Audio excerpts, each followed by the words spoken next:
As we celebrate Women's History Month, we are taking a close look at one of the Bay Area's literary pioneers. She gained fame as California's first poet laureate. Tonight, KTVU's Jenna Katsuyama shows us how Ina Coolbrith broke with many conventions of her time and how she's celebrated today. Just past the Mason Street cable car line, halfway up San Francisco's Russian Hill, is a park where occasional tourists and neighborhood dog walkers take in the spectacular views.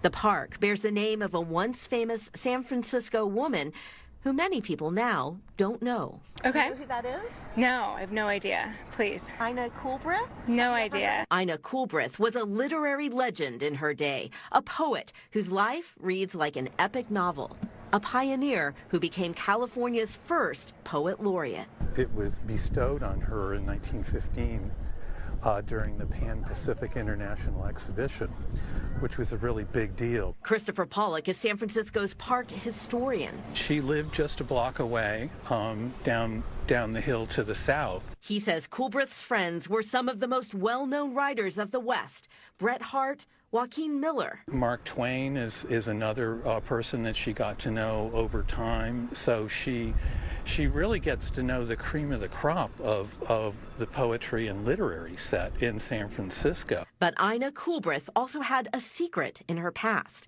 Alida George wrote a biography about Coolbrith, who was born Josephina Smith, the niece of Joseph Smith, who founded the Mormon Church. She was very feisty, and she stood up to people and she said what she thought. And George found examples of her feistiness at just 15 years old in a letter to her cousin about polygamy.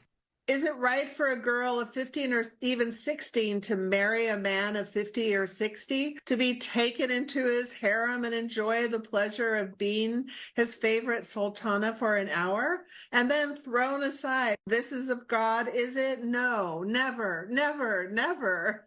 Ina did marry at age 19, but after losing a child and divorcing her husband in 1851, she took her mother's maiden name and found solace and joy in writing about nature and San Francisco.